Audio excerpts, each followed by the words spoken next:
तो दोस्तों, क्या आप बायजूस ज्वाइन करने वाले हो या फिर ज्वाइन कर चुके हो? अगर आप बायजूस ज्वाइन करने वाले हो तो ये वीडियो आपके लिए है। इस वीडियो में हम बात करने वाले हैं बायजूस के सेंटर सेल्स के बारे में। सेंटर सेल्स में कितनी सैलरी मिलती है और कितनी आपको वर्क टाइम मिलता है, कितना टाइम आपको वर्क करना है और ट्रेनिंग ड्यूरेशन कितना है और क्या क्या क्राइटेरिया पूरा करने के बाद आपको जाके एक बीडीए बनने का मौका मिलता है, वो सब चीज़ हम बात करेंगे। और कितना क्या लीव है, वीकली लीव कितनी आपको लीव मिलती है, वीक ऑफ कब है आपका, सब इस वीडियो में हम बात करने वाले हैं। तो दोस्तों, ये भी मैं बताने वाला हूँ कि अगर आप ट्रेनिंग वगैरह सब कुछ खत्म करने के बाद आप बीडीए के लिए एलिजिबल होते हो तो ऑफर लेटर आपको कितने दिन के अंदर बेसिकली आ जाता है। तो सारा का सारा डाउट जो भी है इस वीडियो में आपको पूरा क्लियर हो जाएगा। तो इस वीडियो को शुरू से लेकर आखिर तक देखते रहिएगा, स्किप बिल्कुल मत करिएगा। तो वीडियो शुरू करने से पहले मैं आपको रिक्वेस्ट करना चाहूंगा कि हमारे चैनल में 1000 सब्सक्राइबर बहुत ही जल्द पूरे होने वाले हैं। 10-12 सब्सक्राइबर्स की ज़रूरत है, अब इसको पूरी कर दो। और आगे जाके मैं आपके लिए ऐसे ही जॉब्स के रिलेटेड और बायजूस के रिलेटेड ही वीडियो बनाता रहूँगा। तो चैनल को सब्सक्राइब करते करते आपको वीडियो को लाइक करना है और आपके दोस्तों के साथ शेयर करना है। और ज़्यादा टाइम वेस्ट ना करते चलिए वीडियो को शुरू करते हैं। सो गाइस, एक बीडीटी की ट्रेनिंग को यहाँ पे दो फेज में डिवाइड किया गया है। एक तो होता है हमारा पहला फेज जहाँ पे आपको सीआरटी में जाना पड़ेगा। फिर दूसरा फेज जो होता है हमारा ओजेटी। सीआरटी मतलब क्लासरूम ट्रेनिंग, जहाँ पे आपको एक ट्रेनिंग मैनेजर असाइन किया जाएगा, जहाँ पे आपको वो मैनेजर सब कुछ सिखाएगी, जैसे कि आपका प्रोडक्ट क्या क्या है, आपको क्या सेल करना है और कैसे पेरेंट्स से बात करना है, वो सब आपको वो सिखाएगी। और उसके बाद आपको क्या क्या कैसे ईएमआई में कन्वर्ट करना है, कैसे कन्वेंस करना है, कैसे एप्लीकेशन यूज करना है, क्या क्या एप्लीकेशन यूज करना है, वो सारी चीजें एक जो मैनेजर होती है वो आपको सिखाएगी। अगर आपको कुछ भी डाउट आता है तो उसी 2 वीक्स के अंदर आपको उसी मैनेजर को पूछना है क्या क्या क्या मतलब आपका डाउट्स है, क्या आपको समझ में नहीं आ रहा, सारा कुछ चीजें उस 2 वीक्स में आपको समझ जाना है। क्योंकि अगर आप ये 2 वीक्स खत्म हो गया, उसके आगे जाने के बाद कोई ऐसा नहीं होगा जो आपको कुछ समझाएगा, कोई आपका बात सुनेगा। तो पूरा डाउट्स वगैरह सब कुछ आपको इसी 2 वीक्स के अंदर ही कंप्लीटली सीख जाना है, अगर आप एज ए बीडीए ज्वाइन करना चाहते हो। तो सीआरटी जो होता है उसको भी क्लियर करने के लिए हमारे पास कुछ भी क्राइटेरिया है, जैसे कि आपको मैनेजर चूज करती है कि कौन आगे जाएगा ओजेटी के लिए और कौन नहीं जाएगा। इसमें आपको ये देखा जाता है कि आप कितने सिंसियरली आप सारे चीज़ों को समझ रहे हो और कितना आपका डाउट है सब कुछ क्लियर करवा रहे हो और आप लीव नहीं ले रहे हो, कंटिन्यूसली अच्छे से काम करने के लिए आ रहे हो। तो ये सब चीज़ें देखा जाता है। और ये जो चीज़ एक बात कोई नहीं बताता, जो मैनेजर होती है अगर आपको वो आगे पहुंचाती है, मतलब ओजेटी में पहुंचाती है, तो उसको भी वहाँ पे इंसेंटिव मिलता है। तो वहाँ से तो आपको बिल्कुल भी नहीं निकालेंगे, 100% आपको ओजेटी में भेजेंगे ही भेजेंगे। तो ये हो गया एक बात, ये हमेशा याद रखिएगा। तो इसका मतलब ये नहीं कि आपको कुछ सीखना नहीं है, आपको सीखना है सारी चीज़ें जो आगे जाके आपको काम आएगा सेल्स में कन्वर्ट करने के लिए। प्लीज़ ये ध्यान में रखिएगा, अगर आपको बीडीए बनना है तो मैनेजर के साथ हमें हमेशा अच्छा रिलेशनशिप बना के रखना है, गुड रिलेशनशिप बना के रखना है, तभी जाके वो आपको अच्छे अच्छे लीड्स देंगी। और आपका जो सीआरटी का मैनेजर रहेगा वो आप आगे जाके ओजेडी के मैनेजर को आपका फीडबैक देगा कि ये बंदा या फिर ये जो कैंडिडेट है अच्छा परफॉर्म कर रहा है सीआरटी में। तो वो जो ओजेडी में जो मैनेजर रहेगा वो आपको स्पेशल ट्रीट करेगा, आपके लिए थोड़ा अच्छे लीड्स लाएगा, आपको ज़्यादा ध्यान देगा और बहुत सारी हेल्प वहाँ से आपको मिल जाएगी।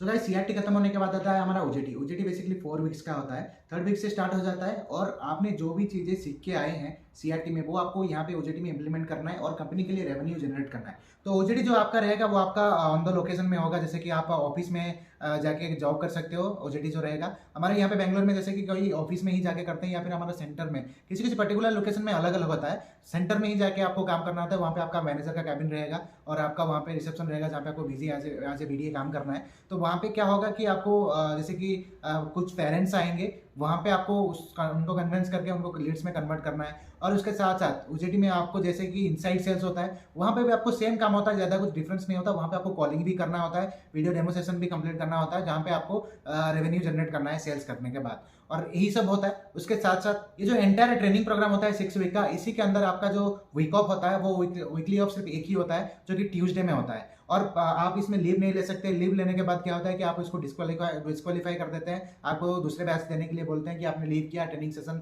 मिस किया करके आपको कोई दूसरा बैच देने के लिए बोलेंगे, लेकिन आपको बैच नहीं मिलेगा, बाद में प्रॉब्लम होगी। तो इससे अच्छा आप लीव ना ही लीजिए तो बेटर है। ओजेटी और सीआरटी को मिला के जो आपको स्टाइपेंड मिलने वाली है वो सिर्फ 16,000 होगा। अगर आप कहीं दूसरे लोकेशन में से आए हो, किसी पर्टिकुलर लोकेशन में, मान लीजिए बैंगलोर है और आप कहीं दूसरे लोकेशन में से मुंबई वगैरह से आए हो, तो वहाँ पे आपको 6,000 रिलोकेशन का चार्जेस देते हैं वो लोग। लेकिन ये कंफर्म नहीं है कि देते कि नहीं देते, ये अलग सा होता है। अगर आप बीडीए बनते हो तो जाके आपको शायद से फ्यूचर में मिल सकता है, लेकिन अगर आप 6 वीक्स का ट्रेनिंग खत्म करते हो सिर्फ आपको 16,000, उसमें से भी पीएफ और ईएसआई डिडक्शन करके वो आपको देते हैं।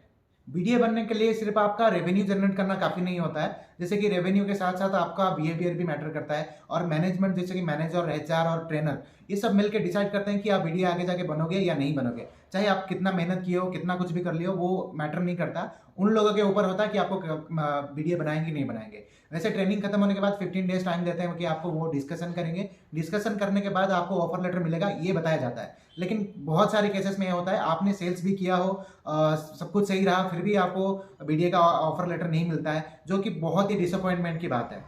लोकेशन की बात करें, अगर आपको किसी पर्टिकुलर लोकेशन में चाहिए तो आपको वो पूछेंगे कि किस लोकेशन में आपको जॉब करना है, तो वहाँ पे आपको बता सकते हो, लेकिन कंपनी ये बोलती है कि हम जिस लोकेशन में बोलेंगे आपको वहीं काम करना पड़ेगा। लेकिन अगर आप थोड़ा एचआर और मैनेजर से बात करके थोड़ा कन्विंस करके बोल सकते हो कि मेरे घर के पास है या फिर उस लोकेशन में मेरे को काम करना है, देन वो आपको शायद अलाउ कर सकते हैं। ये कंपल्सरी नहीं है कि वो दे देंगे आपको वो लोकेशन। अगर आप बीडीए बनते हो, बीडीए बनने के बाद वहां पे आपको जो सैलरी ऑफर की जाती है वहां पे 8.5 लाख की है। जो 8.5 लाख है उसमें से 3 लाख डिडक्ट कर दो, वो इंसेंटिव में जाता है। वेरिएबल है, वो आपको मिलेगा नहीं मिलेगा वो अलग बात है। 5.5 लाख जो होती है वो आपको आने वाली मिलेगी, और आपका जो 5.5 लाख है वो मंथली के हिसाब से डिवाइड कर लो, जितना अमाउंट होता है उतना, उसमें से आपको डिडक्ट कर देते हैं वो, जैसे कि पीएफ होता है, ईएसआई डिडक्शन करते हैं। उसके साथ साथ मान लो आपका कोई भी परफॉर्मेंस मैट्रिक के हिसाब से वहां पे डिडक्शन भी होता है। अगर आपने कोई भी एक लीव लिया उसमें भी डिडक्शन होता है, और उसके साथ साथ आपने अगर कुछ ठीक से परफॉर्म नहीं किया, आपने डेमो बुक ठीक से नहीं करते हैं और आपका सेल्स ठीक से नहीं हो रहा है, तो वहां पे आपको क्या होता है कि वहां का आपका सैलरी भी डिडक्शन होती है पर डे के हिसाब से। जो आपका अटेंडेंस लगने वाला है वो अटेंडेंस मैनेजर अप्रूव नहीं करता, जिसका वजह से उस डे का एलओपी लग जाता है, तो वहां पे आपको डिडक्शन होते हैं। और मान लो आप किसी एक पर्टिकुलर मंथ में बिल्कुल भी सेल्स नहीं किए, तो वहां पे उसके बाद आपको पीआईपी में डाल देते हैं। पीआईपी का मतलब जैसे कि क्या होता है कि आपने सेल्स नहीं किया, अगले महीने आपको कुछ टारगेट दिया जाएगा, इसी टारगेट में आपको सेल्स करना है। ये बेसिक सैलरी के ऊपर बेसिक सैलरी के हिसाब से करना है, उसमें कुछ आपको इंसेंटिव नहीं मिलेगा, सेल्स का भी नहीं मिलेगा। अगर आपने सेल्स किया देन वापस आपको बीडीए में वापस आएंगे, या फिर उसके अगले महीने ठीक आपको वहां से आपको निकाल देंगे। ये होता है बायजूस में। बहुत सारे लोग कंफ्यूज्ड हैं कि बायजूस ज्वाइन करना चाहिए कि नहीं ज्वाइन करना चाहिए। इतनी सारी नेगेटिविटी है, इतनी सारी प्रेशर है, सब बोलते हैं बायजूस में जाके पागल हो जाते हैं। ऐसा चीज है नहीं। देखो गाइज, अगर आप बायजूस में ज्वाइन करते हो, बायजूस आपको इतना पैसा देता है सिर्फ बीडीए के लिए, जैसे कि और कोई भी सेल्स वाली कंपनी नहीं देता, क्योंकि बायजूस में सेल्स करना थोड़ा सा टफ है। इसीलिए तो बायजूस आपको इतना पैसा दे रहा है कि आप सेल्स करो और कंपनी को रेवेन्यू जनरेट करा के दो। तो अगर आप सेल्स नहीं करोगे, ऑब्वियसली मैनेजर आपके ऊपर प्रेशर डालेगा कि सेल्स क्यों नहीं कर रहे हो, और टाइम ज्यादा वर्क करो। तो ये होता है। और वर्क टाइम जो होता है फिक्स्ड होता है, 8 आवर्स का प्रोडक्टिविटी और 1 घंटे का ब्रेक। लेकिन वहां पे बायजूस में एक बेनिफिट की बात है, तो आप कभी भी ब्रेक ले सकते हो, कभी भी आप अपना फोन चला सकते हो, कुछ भी कर सकते हो। ऐसे बीपीओ के जैसा नहीं है कि कॉल पे ही बैठे रहना है, वीडियो पे ही बैठे रहना है, ऐसा नहीं है। आप अपना काम करो, मैनेजर खुश, सब खुश। काम नहीं करोगे तो प्रेशर आएगा, ऑब्वियस है। टाइमिंग जो बेसिकली होता है, टाइमिंग 9 घंटे से कब 10 घंटा 12 घंटा हो जाता है। ये जो बात है ये सही बात है, क्योंकि देखो आपने 9 घंटे का शिफ्ट टाइमिंग है, आपका काम यहाँ पे अभी खत्म नहीं है, मतलब डेमो और भी बाकी है, आज आपको सेल्स निकालना है। ऐसा करके मैनेजर भी बोलेगा थोड़ा और देर किसी को कॉल कर लो या फिर वीडियो कॉल कर लो, तो इसमें क्या होता है कि एक्सटेंड हो जाता है। तो इसी के लिए 10 घंटा से 12 घंटा कब हो जाता है तब पता भी नहीं चलता है। तो गाइस, यहाँ का टाइमिंग तो ऐसा ही रहता है। अगर आप सोच रहे हो कि ज्वाइन करना चाहिए नहीं करना चाहिए, ये आपके ऊपर है। मेरे ओपिनियन के हिसाब से अगर आप थोड़ा सा ज्यादा काम करके, थोड़ा सा फ्रस्ट्रेशन को अपने सर पे लेके काम करके थोड़ा ज्यादा पैसा कमाना चाहोगे, तो बायजूस आपका वेलकम है। ठीक है, अगर आप किसी दूसरे सेल्स में जाओगे तो इतनी सैलरी आपको नहीं देगी, इतनी अच्छी इंसेंटिव्स आपको नहीं देगी। हाँ, थोड़ा सा मेहनत करना पड़ेगा यहाँ पे, तो कोई बात नहीं, कर लेंगे। 6 महीना 1 साल के लिए कर लो, बाकी अपना सेविंग्स करके कोई दूसरे जॉब ज्वाइन कर लो या फिर अपना कोई स्टार्टअप निकाल लो। तो ये माइंडसेट लेके आप कर सकते हो। अगर आप फिर भी ये सब कुछ करके आदत डालने के बाद 1 डेढ़ साल 2 साल काम कर लिए, तो वहां पे आपको मैनेजर बनने का भी मौका मिल जाएगा। मैनेजर एक बार बन गए ना, तो वहां पे आपको कुछ काम करने की जरूरत नहीं है, बस आपकी टीम रहेगी, उनको सिखाओ और वो काम करेंगे, आपको रेवेन्यू जनरेट करके देंगे और आपका इंसेंटिव मिलेगा उन्हीं में से। सो गाइस, आई होप कि मेरे सारे डिटेल्स आपको शेयर कर दिया। कोई भी डाउट्स होता है तो आप कमेंट सेक्शन में बताओ, कुछ मिस हो गया है तो भी कमेंट करो, मैं आपको रिप्लाई दूंगा। और कोई भी डाउट होता है तो मुझे इंस्टाग्राम में भी आप फॉलो कर सकते हो, मैसेज कर सकते हो, मेरा लिंक डिस्क्रिप्शन में है। और कोई भी जॉब्स के रिलेटेड या फिर बायजूस के रिलेटेड कुछ भी टॉपिक्स में जो वीडियो चाहिए तो कमेंट करो, मैं सारे कमेंट्स पढ़ता हूँ, उसके ऊपर रिप्लाई दूंगा। तो मिलेंगे किसी दूसरे वीडियो में, तब तक के लिए मुझे थोड़ा सपोर्ट करते रहो, क्योंकि बहुत सारी इसे बिजी शेड्यूल में मैं वीडियो बनाने के लिए थोड़ा टाइम नहीं मिल पाता। मैं कमेंट्स पढ़ता हूँ तो वहां से मैं आपका वीडियो टॉपिक उठा के उसके लिए वीडियो बना दूंगा। तो मिलेंगे किसी और वीडियो में, तब तक के लिए बाय बाय गाइस, अपना ध्यान रखिएगा।